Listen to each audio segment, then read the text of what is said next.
Good morning, everybody. Welcome to Running Reimagine. For those of you that don't know, my name is Dylan Hopper. Today we're going to be talking about half marathon tips. And before I get to it, real quick, I'm going to share this on my own video or on my own Facebook screen. Let's see here. If you don't mind, as you jump on, tell me where you're coming from. I love making this kind of a two-way conversation. And actually, this video had come about because there was people who had messaged me asking about half marathons.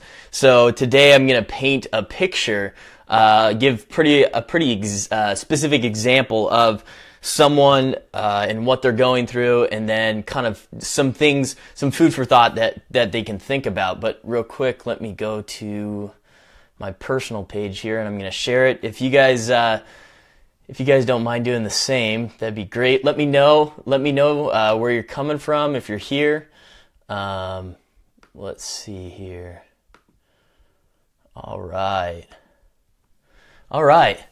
So today we're going to be talking about half marathon tips. This live show today all came about because there was multiple people who had messaged me asking me questions and tips about half marathons and how. Let's see. Sorry, I was looking at my computer here so I can be able to see people as they jump on. So this specific video or this show came about today because someone had messaged me. So this is a very specific example of someone who is about to train for their first half marathon. So kind of painting the picture, they just started running in June. They ran their first 10K in October, and they already signed up and booked for their first half marathon. I'm sorry, it was actually in May. So this coming May, they're signed up to run their first half marathon. So that's kind of what this one's going to be about. I think that it's great if you guys please message me anything that I can be able to help you with. If you have the question, most likely there's other people out there who will as well. And I think I'll probably continue to do a lot of these live shows kind of based on some of the conversations that I'm having with other people on the Running Reimagine page because like I said, if you're having a question about this, someone else probably is as well. So kind of the first kind of tip that I would think about if you're this person who is going to run their first half marathon in May and their first 10K, or just ran their first 10K in October, fairly new to running, is to kind of get specific. So it's going to be tough because this person just started running in June. So they've only been running for a few months now, and they just ran their first 10K. So I don't necessarily believe that their first 10K is going to be a great indicator necessarily of what their pace is going to be for their half marathon, because they started running in June. They're going to run their half marathon in May. It's going to be their first full year of putting in good training, consistent training, and it's amazing the difference that you'll see in yourself if you can put together one full year of good, consistent, injury-free training. The difference is pretty amazing. So, kind of going over, the first tip, get specific. So if you could be able to look at that 10K time, kind of go to because this person's fairly new to running, go to the running calculators and kind of figure out what kind of your estimated end time would be, figure out what your estimated pace would be at that half marathon. Now this can totally change, and if you're that person who's like, time doesn't matter to me, I just want to finish, that's fine too. The reason that you want to do this is because it gives you a baseline, and then you'll understand where you're at right now. And then as you go through your training, you can be able to use those paces as like your current date pace or what your goal pace is going to be. And so as you go through your training and your different tempo runs, you'll know kind of the different paces that you'll need to be at. Again, this person just started running in June, this past June, and she's going to do her first half in May. She'll be amazed the difference that she's going to see in her body after consistently running for a full year. So that was kind of the first tip that I would kind of look at, is to get very specific in what your goals are, and then also what the time's going to be, because that's going to give you kind of some a training baseline. The second tip that I have is kind of this initial. So she's running the half marathon in June. So this first initial like 9 to 12 weeks, use it more as building a base or a base phase.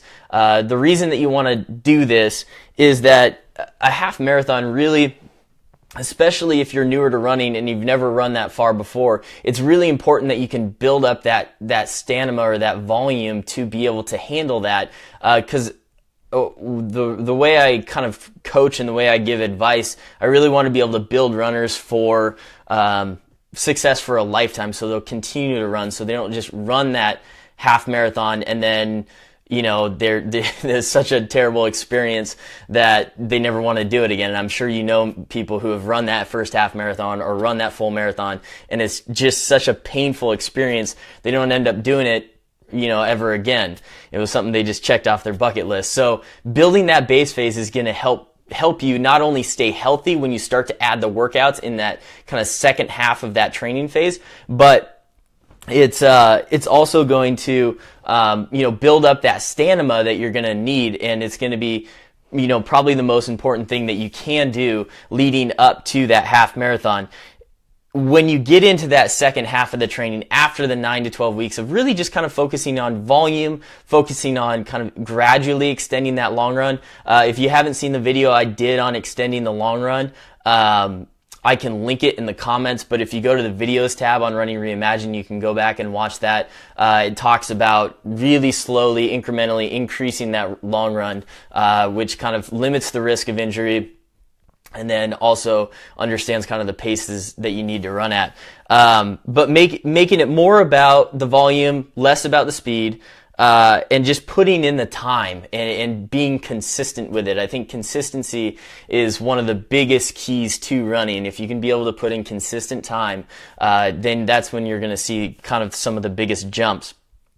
So the one thing I wrote here in my notes is patience is your friend. Patience is your friend. And runners don't like to think that, because we're very stubborn. We want it now. We want to just sign up and do it. But patience is your friend. So after you do that, after you focus on that first 9 to 12 weeks, then the second half, and this is kind of my third tip, is to go over kind of the different workouts that you can do. Again, this is going to be totally based on where you're at. These are just kind of food for thought, ideas that you can be able to feed into your own training. But different types of workouts you can do that will help you out. Progression runs. A progression run is when you start out the run at a pretty slow effort, definitely much slower than what your goal pace is or your race pace is, and then building throughout the run, and then maybe that last like 20% of the run you're going above what your goal pace is, and so it's a negative split. It's a negative splitted workout. Second thing you could do is fartleks. I would probably focus more on kind of the longer end of fartleks. So maybe you're doing say like 5-6 minutes on, and then you go a couple minutes off, 5-6 minutes on, and then again, these are just hypotheticals, but and then go build that period up longer and longer in terms of the total time that you're running. Because really, if this is going to be your first half marathon, it's really important to be able to build up that stamina, so then by the time you get to race time, that amount of time that you're going to put on your legs isn't going to be an issue. Third one that I kind of wrote down here is to kind of fast finish your long runs. And this doesn't mean that you go out for your long run and then you just hammer the last like 3 miles of it or the last little bit of it. Take like the last 20% of that long run and just pick it up. So then by the end of that portion, then you're running it probably much faster than what kind of your half marathon pace is. It'd be probably closer to like what your 10K pace is, but you're running still 80% of that run, just nice kind of easy, slow effort. And then the last little portion is when you're going to pick up that last little bit. And then also long runs, I consider long runs to be workouts. So I would do maybe as you build up into it, if you could do a shorter workout like a fartlek or a progression run or a tempo, and then you have maybe your long run in there as well. If you have already started to really build up that base phase and you're feeling comfortable with it, then maybe you can do 2 of those and a long run. So that's kind of some of the interval or the workout tips I have. When it comes to if you're doing intervals, the one thing that I would do is if you're doing shorter intervals, do them on the track initially. The reason for this is if you're new to running, then pacing is going to be new to you as well, but pacing is something that's very important to understand. There's another video that I had done last week about pacing, and so you can go back and watch that. But understanding pacing is going to be very important, especially if this is your first half marathon. You're going to be excited, you're going to have that nervous energy, and then what a lot of people do is they start out too fast and they tell themselves, oh, but I feel great. And then all of a sudden you hit that 7-8 mile portion for these first timers, and then all of a sudden everything kind of starts to fall apart because they didn't understand pacing. So if you can go on the track and then test it out and really start to feel what that pace feels like and try to hit that pace over and over and see if you can get that pace with that feeling within your body, so you don't even need a watch. You could go out and you could run that pace like that. Again, watch the video that I had done last week, the live session talking about pacing and things that you can do within there, because if you can understand pacing, if you can master pacing, then your whole running experience, your times, all of it is going to drop. So that was kind of my third tip, going over the workout kind of base phase. Again, if you're here, let me know. Put in the comments below. Let me know where you're coming from, where you're watching from. Oh, and we have our first guest appearance. Come here. Oh, come here. This was not supposed to happen, but she came in. So this is Sophie. How you doing? I'll put her down here. But go ahead. So anyway, that was a interruption I was not planning for. But yeah, so kind of recapping, I've gone over 3 tips now. I have a 4th tip. The tip number 1, get specific. So I'm going over a very kind of specific example of someone who had messaged me on the Running Reimagined page. And so she is going to run her first half marathon in May. She started running in June. She ran her first 10K in October. So my first kind of piece of advice is to get specific, understand where you're at, and then where maybe your estimated goal finish time is going to be. Even if you're that person who says, time isn't important to me, I just want to finish, then at least you'll have a goal or estimated time that you can be able to base workouts on, and that's kind of the important portion of that. Second tip is to put yourself in a base training phase. Build for kind of 9 to 12 weeks, just based on this specific timeline. Build for about 9 to 12 weeks of just base training where you're focusing on volume and not so much speed. So if you run right now 2 to 3 times per week, try to build up where you're running maybe 3 to 4 times per week. And then gradually build up that long run. Again, there's a video I'm going to link in the comments so that you can watch that and understand that patience is your friend. The third tip, going over different types of workouts. There's progression runs, fartleks, intervals, and long runs. You can always go back. This video will be reposted on the page as I've went over a few different types and examples that you can use. And then the fourth tip, and I've talked about this a lot, really for any distance that you're gonna run, but use races as your friend. So it'll not only help you stay consistent because the race is so far out, but it's kind of a fun tool that you can use as kind of a trial run, especially if you just started running in June. You haven't exactly gone through as many reps as you might need to, and you haven't experienced all the things that can happen on race day, because sometimes you just don't know what can come up. So it's important to have gone through that process a few times, and then you understand when you get to this half marathon, there's no surprises. Because I think a lot of people, especially if it's their first race, they can get thrown off really early on, just as they show up to the race, and then they're already kind of mentally off, and then it can take them a long time to get back in that zone. But if you have gone through this a few times, then it can help you tremendously. The other part of using races as tools is that, like I had talked about in the workouts, you can do tempo runs. Just because you sign up for a race doesn't mean you have to go 100% at it or try as hard as you can. You can go into a race and use it as a very specific tool. It's a glorified workout essentially. So you can be able to go into it and just use it as a tempo. So maybe you choose a 5K and you're just trying to understand pace. So you're going to pick a pace that's, say, like just under your half marathon pace, just under your 10K pace.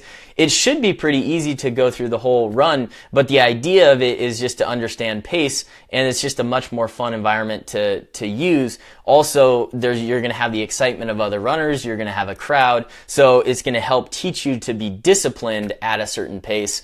You can also use it as fartleks as well. Like you could go, no one says that you can't go 3-4 minutes on, 1 minute off, 3-4 minutes on within a race. So that's the kind of fourth tip that I would look into as you use the 9 to 12 weeks. Then after that, maybe sign up for a 5K or maybe a couple 10Ks and use those as trial runs for your end goal of your half marathon in May. So that's kind of some of the tips that I had today. I hope you found that helpful. Again, please message me if you have any questions at all. Usually, if you have a question, someone else does too. And the process of what I do is they message me. I usually go back with some background questions so I can be able to give advice specific to that person. And this wasn't necessarily all that advice. This is kind of more general, but then we'll go back and forth, and I'll try to get crystal clear on things that might be best specifically for you. So kind of recapping everything again one more time, get specific about your goal, know exactly kind of the time that you're shooting for, know exactly what the pace is, because that'll help you with training. Second tip, use about 9 to 12 weeks as a base training phase in terms of building up that volume. If you're newer to running, build up that base phase. Understand that patience is your friend. And then the third tip, you can use progression runs, tempos, intervals. Use the intervals on the track to understand pace. Long runs, long finish runs, or fast runs right at the end, that last 20%. And then the fourth tip would be to use races as your friend and strategically plan races as you get up to your half marathon. So that's what I have for you today, guys. I hope you found that helpful. If you did, please hit the like button. Please share it. It's my goal to be able to help as many people as possible, and I really think that using the social media platform is the way to go. So hope you found that valuable today, guys, and take care.